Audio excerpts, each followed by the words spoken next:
I feel nervous, which is very strange. I've never felt nervous here before, and I've been here probably 50 times.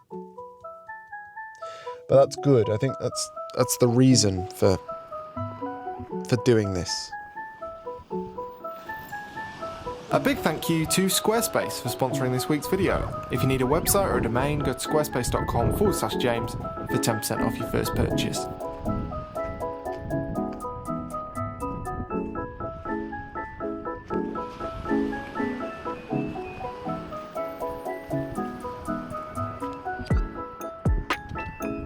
James, how about some context for the nerves that you expressed right at the start of the video?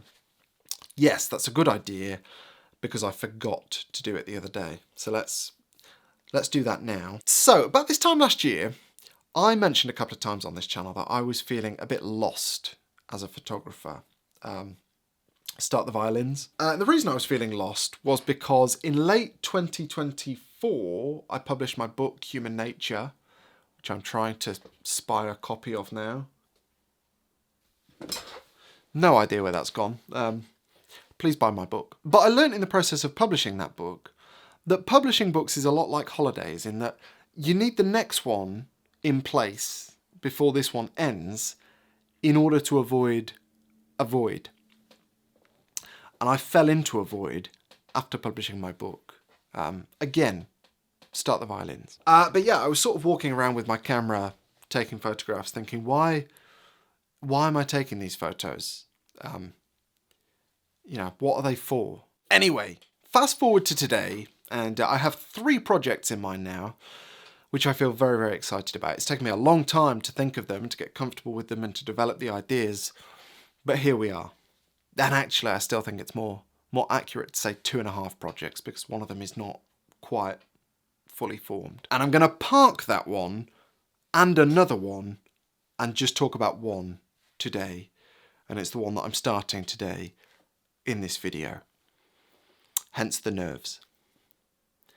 I don't think that was very clear. Now let's muddy the waters further by showing you a photo from sort of towards the end of this video. Near the beginning of this video. You know me, I do like to keep things simple. This basically is not the sort of photo that you'd write home about, I don't think. I mean, it's a perfectly pleasant photo, I think. It's a very nice beach, the light is beautiful, but ultimately it's about some people walking their dog. And yeah, it's nice enough, but it's not going to change the world. But the thing about this photo, and indeed all photos that I take here in North Wales, is that this means probably 50% more to me than if I'd taken this exact photo somewhere else in the world. Because I live here, I have a connection here, I partially grew up here, which doesn't really make sense. I grew up here between the ages of 13 and when I went to university. I just partially grew up somewhere mean. And then Emily and I decided to move back here when we wanted to start a family. So it's been a big part of my life, and it means a lot to me. And therefore I've always wanted to have a photography project here. Here's the thing I found about shooting in the place that I live, and I don't know if you found the same thing, but I don't feel an urgency to shoot here in the same way that I feel an urgency to shoot basically anywhere else. And you know, if I got off a long haul flight and I arrive at a destination that I know I'm not going to be able to keep returning to again and again and again because it's difficult or expensive to get to, then I feel very determined to make the most of my time there. And I don't feel that here, because my mindset when I'm shooting here in North Wales is, well, the light's not quite right today, I'll come back tomorrow, or next week, or next month, or next year. And in my head I have this fallacy that I just have until the end of time to shoot here. And I really hope that I do, but I might get hit by a bus at some point. Or the places that I want to photograph might change beyond recognition quite quickly. So it has occurred to me fairly recently that I might need to manufacture some urgency myself into this project. And that's exactly what I'm going to do. So in about 6 months' time, in fact pretty much exactly 6 months' time, I will get on a plane to go and meet my friend Jeroen, and together we're going to run a workshop in East Greenland. And then by the time that I'm back, summer will be done here. It'll be late September, and I will feel compelled to think about travel again, long-haul travel, to escape the brown here and to try and keep a photography YouTube channel going through winter when, as I say, here everywhere is brown. Again, I like North Wales, but winter I do feel is a struggle. So my plan over the next 6 months is to shoot North Wales as much as I can to the best of my ability, in the hope that I end up with a project, a completed project at the end of it. If things go really well, it might be a book. If they don't go so well, it might be a page on my website. But hopefully it's a book. Now here's the thing. Every project like this, particularly ones that people have put together from home, they need a twist. And the twist I'm going for is that I'm not going to shoot or show a single golden hour photo. And there are a couple of reasons for it. Number one, I'm actually not really the biggest fan of golden hour, which you might know if you followed this channel for a while. When I look back at when I have shot at golden hour, A, I haven't really liked the photos, but B, I've kind of known ahead of time that I wouldn't really like the photos and that I'm just actually taking the photos for other people who do seem to like it when everything is orange. And I think at times I have used golden hour as a bit of a crutch and a substitute for interest. It kind of tells me, or has told me in the past, that what I'm shooting actually isn't interesting enough in and of itself, so much so that I've had to lean on this really intense light to kind of perk it up. And as a consequence, pretty much all of my work is not shot at golden hour. But I think when you're doing a project like this, when you've got time constraints, I think had I not put this extra constraint on myself, I would have been tempted to head out a lot at golden hour, because typically you can work in any direction at golden hour. More locations work at golden hour. More stuff looks nice at golden hour. Nice. And in many ways, even for someone like me who doesn't particularly like golden hour, it is the easiest time of day to shoot. And the second reason I didn't want to include golden hour in this project is that actually it's the in-between hours, the normal daytime hours, that I feel most interested in. And I remember when I was at primary school, getting taken out of primary school by my mum one day. I must have had like a dentist or a doctor's appointment or whatever. And we're in the car going to the appointment. And I remember for the first time ever seeing the world happening while I was supposed to be in school and thinking, oh, well, the world just kind of continues when I'm at school. That's interesting. And that sort of carried on. I remember when I worked in London, I'd sit at my desk and then I'd go for a meeting in the afternoon. I'd sit on the tube thinking, well, the world is just carrying on. Why doesn't the world stop when I'm sat at my desk? And it's exactly the same now when I'm sat in this office doing my taxes or emails. I'm often looking out the window thinking, I wonder what's happening in the world now. I've thought of a few titles, but they're very much working titles at the moment. I'm going to let them simmer while the project goes on. Office Hours was one that I thought of. Sabbatical from the Gold Rush. I thought that was a good one on a number of different levels. I've thought about silver being included somewhere because it's not gold, but then I thought that's a bit cheesy. Anyway, I'm going on a bit now. That is basically the premise of this project. I'll talk about it an awful lot more as it goes on. But yeah, I feel very excited. And we can go back outside now and do some photography. I've absolutely no idea, and I assume that at least one person watching this knows better than me, but it looks like the chain has snapped somewhere out at sea, and then it's just washed in. Amazing. So I think in order for this project to turn into a book, I'm going to want somewhere in the region of 120 photos. And 6 months, 5 days a week, 26 weeks, let's call it. That works out, if my maths is right, 130 days? 130 days for 120 photos. If you've taken photos for a while, and if your experience is anything like mine, you'll know that it's rare to go out and find a photo that you like every single day that you go out. Typically photos tend to come in clusters. So I might find days where I get 5 photos for this project, but I'm pretty sure I'll have days where I get absolutely nothing. Lots of days where I get nothing. So we'll see how this goes. I'm not going to put a book of rubbish out, so this might not turn into a book, but that is the goal. to try and shoot enough that a book potentially becomes possible. And I tell you what, I think there's got to be a photo here. We might be down to 119. And I do quite like this kind of framing, shooting roughly into the sun. Yeah, let's try this.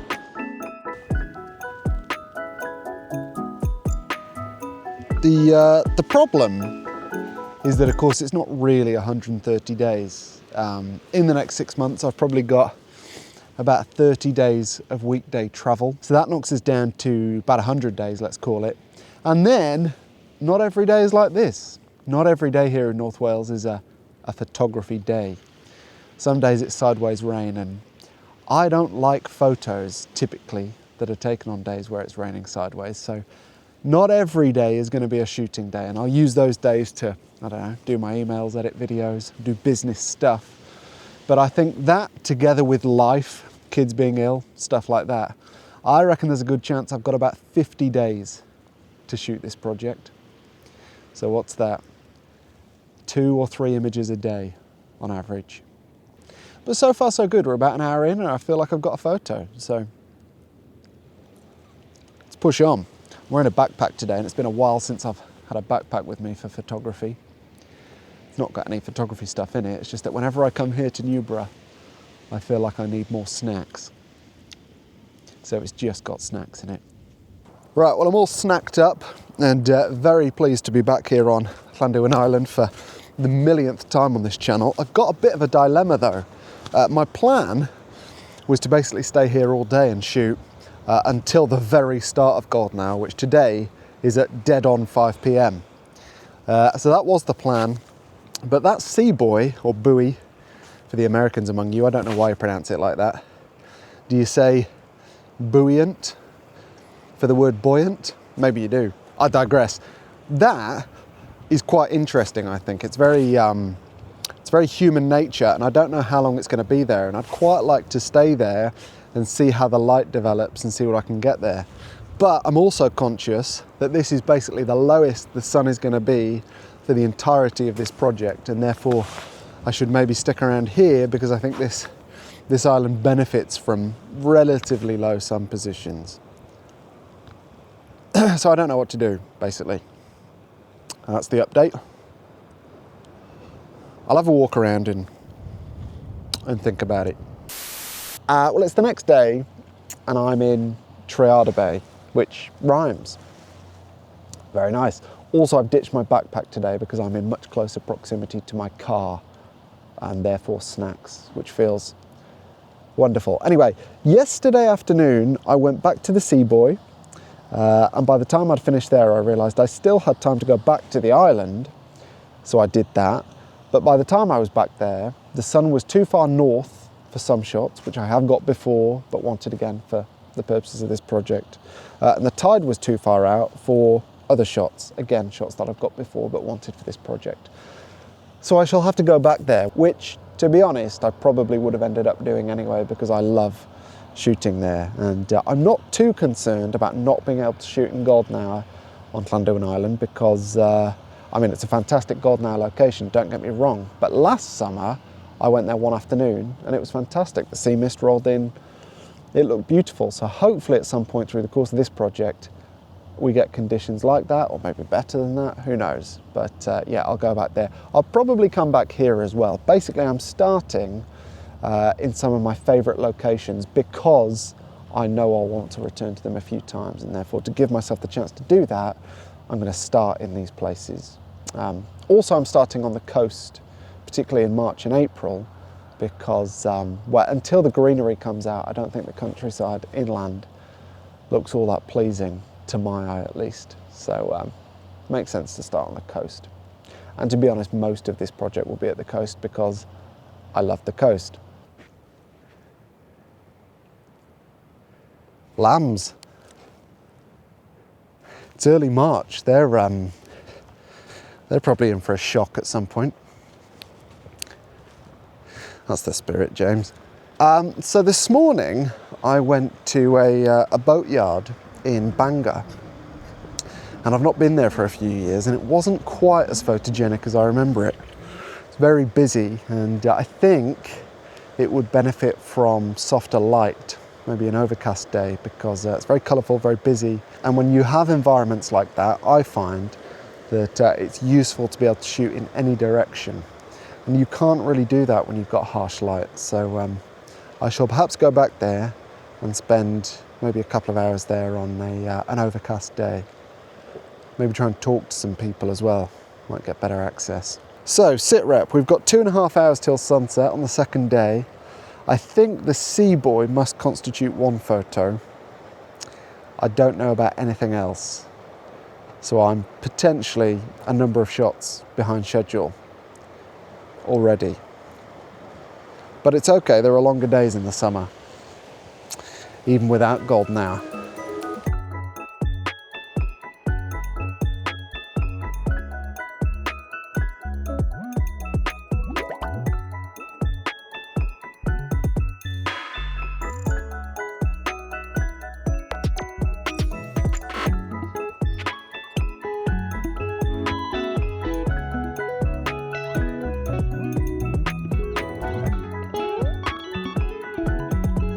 So yes, here we are, back at the the right part of the video now.